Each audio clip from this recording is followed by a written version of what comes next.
als ze een nonnenvotshuis.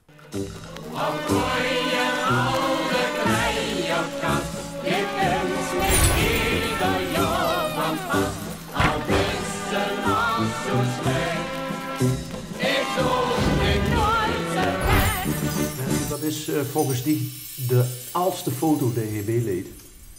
De oudste. Ik denk, als ik nog in de leeftijd kijk, dat deze moet zijn. 89. Geweldig. En dat waren die foto's die ze dan na de carnaval nog bij het winkelken met een buntje koos afhalen. Bij de drogist of bij de sigarenboer. En dat koos ze dan gewoon. En toen had ze inderdaad foto's van de optocht in Sittard. Hier stond ze nog wat jonger op. Dit is onze dochter. En daarna zit hier mijn mam. En dit is in 2014. En toen wordt er vanuit Club de Snaken in Sittard, waar we lid van zijn, wordt er dan marotinnekes gemaakt. En een man van mij en mijn bijtand waren onder andere een van de dames die pakjes hebben gemaakt. Ja, dus die ken je, die weten het beter. Die gingen met in de optocht. Die hebben zelf ook het virus te pakken. Dus ja, dat is wel heel erg leuk. Die pap zit er ook ergens tussen, hè? Mijn pap? Ja, moet ik even gaan opstaan. Dit is mijn pap. Ik heb nog een ander met mijn dochter weer. En die heeft dus eigenlijk dit allemaal aangedaan. Want hij is een jong van Sittard. Kijk. Inmiddels 78, maar niet kapot te krijgen als hij op de vaste laar vandaan komt. Hij had vroeger met zijn vriend een clubje de Kroenekranen opgericht. En hij is van daaruit naar een jubileum van de Marottendachter. Waarom is hij eigenlijk geen Prinsengarde? Hij heeft er met een paar vrienden de Prinsengarde in Sittard opgericht.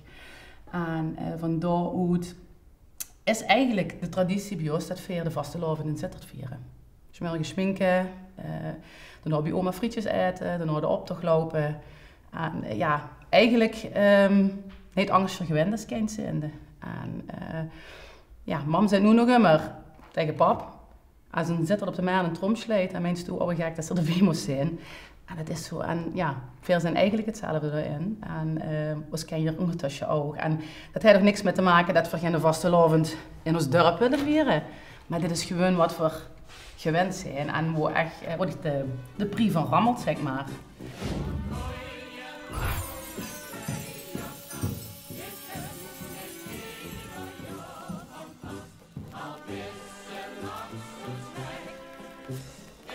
Van de foto's naar de pakjes, is dit de feestkelder en garderobe?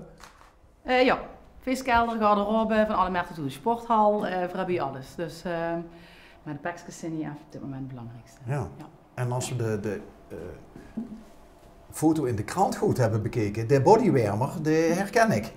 Ja, van deze ook. Ja, deze, dat is eigenlijk machinedrek het meest belangrijke pakje. Dit is de bodywarmer. Ja, we rijden al erover dat er meer verf op mij zit dan op de dingen. Met het vest van de snaken, de wagenboersvereniging voorbij zitten. En dit pakje, ja, draag ik gewoon het allerleefste. Uiteindelijk. Want de aanloop naar de vastelovend is eigenlijk nog, soms nog wel schoner dan die 3 dagen waarin ze allemaal die andere pakjes aanduizen. Of 6 dagen in ons geval. Ja, dat is de veurpret, hè? Ja, dat. En de saamhorigheid, het geouwe oer, af en toe het geschendaal, onderling, opeen, dat moet ook af en toe gebeuren. En dit pakje draag ik echt absoluut het meest en ook absoluut het leefste. Met de box. En de schoen? En de schoen. Ja. Dus ja, de Suus al, die hebben al jurkjes metgedreven en ik hoop dat ze nog heel lang met kunnen draaien. Wat komt er dan in die rangorde nog die favoriete pakje, het verfpakje? Nou, dan ben ik eigenlijk ook wel zo. Mag de foto even erbij pakken? Ja, ja. Die hebben we net ook te zien. Ah. De Verrukte Garde in Kullen. Hebben we het net over gehad, van de 10e tot de 12e over Adriano Kullen in november. En dan hebben we een pakje. Ik zal hem even erbij pakken. Dit is er niet. Nou. Helemaal een volle naad, witte box, riestevelen erbij. En dan de huid van foam, dat staat eindelijk op de kast. Maar dat is maar een heel simpel iets vergeleken met hetgene wat we dragen. Dat zijn complete kunstwerken. En daar stellen voor de show met in Kullen. Is alleen Louis Joire. Soms ben ik wel heel blij dat ik jasje goed kent. Met de kinderen op te gaan zitten, dat gaat ook wel met de ganse groep. Het is meneer, iedereen een schuitje op of een broekje. En, ja, absoluut ook een van de favoriete pakjes. Omdat het ook wel weer de saamhorigheid en ja, die gezelligheid voor mij uitstraalt. Ja. Het uniform van gezelligheid. Absoluut, ja. En dat ene met die tierlantijntjes erop, wat is dat? Een roze roosje? Deze bedoelt ze? Ja. Dat is een beetje gesneuveld. Het gaat geleden. Maar dit is een pakje wat voor een aantal jaar geleden, ik gewoon maar met mijn schoonzuster Audrey en inmiddels ook mijn schoonzuster Sanne en tegenwoordig ook vriendin Joyce en dochter Jikke naar het Oud-Wieverbal in zittert. En dit is nog goed de tijd dat we inderdaad dus bedacht hebben voor geschoren een oude lampenkap op Marktplaats. We zetten een schep te pruiken en we gaan op die manier. Ja, dat was een heftige aflevering van het Oud-Wieverbal. Ja, daar zijn het shirtjes. Ja, ja. Kijk, dus ik ga je nog even getwijfeld. Ik denk gewoon hem weggooien, maar dat heb ik toch maar niet gedaan. Ik ga hem toch even reviseren om te kijken of er nog een keer een run doorkent. Zolang er er maar maar foto, kijk. Want zo ziet er natuurlijk heel gaaf uit, Ah, maar eigenlijk is dit de versie waarop het wel nog oké is. En een leuke bijkomstigheid erin is dat, ik schmiet het heel even hier neer. Het jasje wat je daar ziet, als we het dan toch over tradities hebben, is het bondjasje van mijn peertante, tante Emmy. En dat heeft bij haar natuurlijk ooit met een ander doel in de kast gehangen, niet om met de vastelavond aan te hebben. Maar hier is het een vast item in de vastelavond. Of ik draag het, of ons dochter ondertussen. Ja, broeksknop, petticoat of een lampenkap eronder en de best klaar. En lekker warm. En ook door zien we weer de blauw-gele pakken. Word je zo trots op ziet. Ja, ja. Dat zijn ze.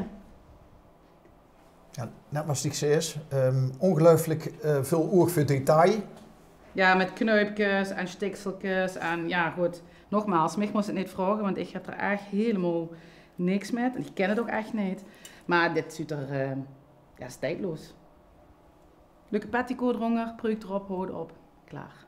En wat ik al zei, mijn dochter die droeg ooit dit pakje en die droeg nu deze, want ja, daar zit gewoon ook een gevoel aan, was ja, een stukje traditie en ja, dagen van wel eer een beetje uitstraalt. Hè? Dus daar zit voor hun ook heel veel emotie aan en dat vind ik heel mooi. Ja goed, en het standaardwerk, ja, leuk. Er zijn sowieso wel van de gardenjasjes. Gewoon een jasje met een petticoat dat erbij past. Altijd goed. Want we moeten ons wel warm kleden, want we vieren eigenlijk alleen maar de vastelavond. Het liefst boete. En onder de luifels. Ja. Niet in toe dichte cafés waar ze met lui opeens thuis. Behalve in Staafhoes en in de Cup. Daar staat vergeer opeen. Dat zijn, ja goed, dat zijn wel de cafés waar we het liefst met de vastelavond binnen staan. Stukjes skiersmeiworst, dat soort dingen, als ze boete... Ja, onder andere. En anders zijn zulke frozen frittenkrommen. Maar het is wel altijd gekleed. Ja. Beug, hè? Ja. Ja, dit dan niet, maar de rest is wel gekleed, ja. Ja. Maar we zijn nog soms wel echt viezig, trouwens. We hebben hier bijvoorbeeld een jas, ja, dat is zelf niet zo bijzonder, maar daar hebben we een keer in de optocht zitten met z'n allen hij verkoon het. En dat was op zich, dit is natuurlijk een heel spectaculair pakje, maar we zijn een paar dagen erop, zijn we dus met een groep vrienden, zijn we de cafés ingegangen en gaat met een confetti-kanon en een hoop rotzooi. En ja goed, dat zijn op zich wel de dagen die is ook niet vergut, omdat ze ja, net op een terras zeg maar, aankomst voor de kroeg-eigenaar net het hele terras het zuiver gemaakt en weer komen we dan met een paar man even met gatuten, confetti. Koesten die door een lachen? Ja, gelukkig wel. Ja. Dus ja, goed, dat zijn eigenlijk wel leuke dingen die ze dan als herinnering aan zo'n pakje hebben. Ja, dit is misschien nog wel even mooi om te zeggen. Ik ga het net over Oud-Wieverbal en de gehavende toestand. Dan is Marieke pakje. Ja goed, Marotinneke pakje, dit is natuurlijk vind ik niet zo mooi als het Marotinnekes pakje, maar dit heeft voor mij gewoon een heel speciaal betekenis. En dat is dat ik hoef naar de aandacht met mijn schoonzusters en vriendinnen en dochter. Met het Oud-Wieverbal zit het met dig. En een aantal jaar geleden deed ik ook Kim hier aan met. En Kim is het niksje van mijn man en van mijn schoonzuster. En Kim is er helaas niet meer. Maar daarom blijft het pakje gewoon in de kast hangen. Dit is de foto die we toen gemaakt hebben. En dat is dus ook de reden dat ik dit pakje niet weg zal doen. En wie is Kim op de foto? Dat is Kim. Dat is mijn schoonzuster en dat ben ik. En ja, lachen en troon. Dus we hebben ons toch weer bijeengeraapt het jaar daarna. We zijn toch weer gegaan. Hè. En hoe proosten we op het Wieverbaan in Zittert op donderdagavond. De eerste proosten we op Kim. En ook dat is vastelovend. Mag je immers dat pakje ooit nog aan? Nee. Dit blijft hier, en niet voor het pakje, maar voor de herinnering die we er aan hebben. Ja, absoluut. Dus toch een beetje. Ja.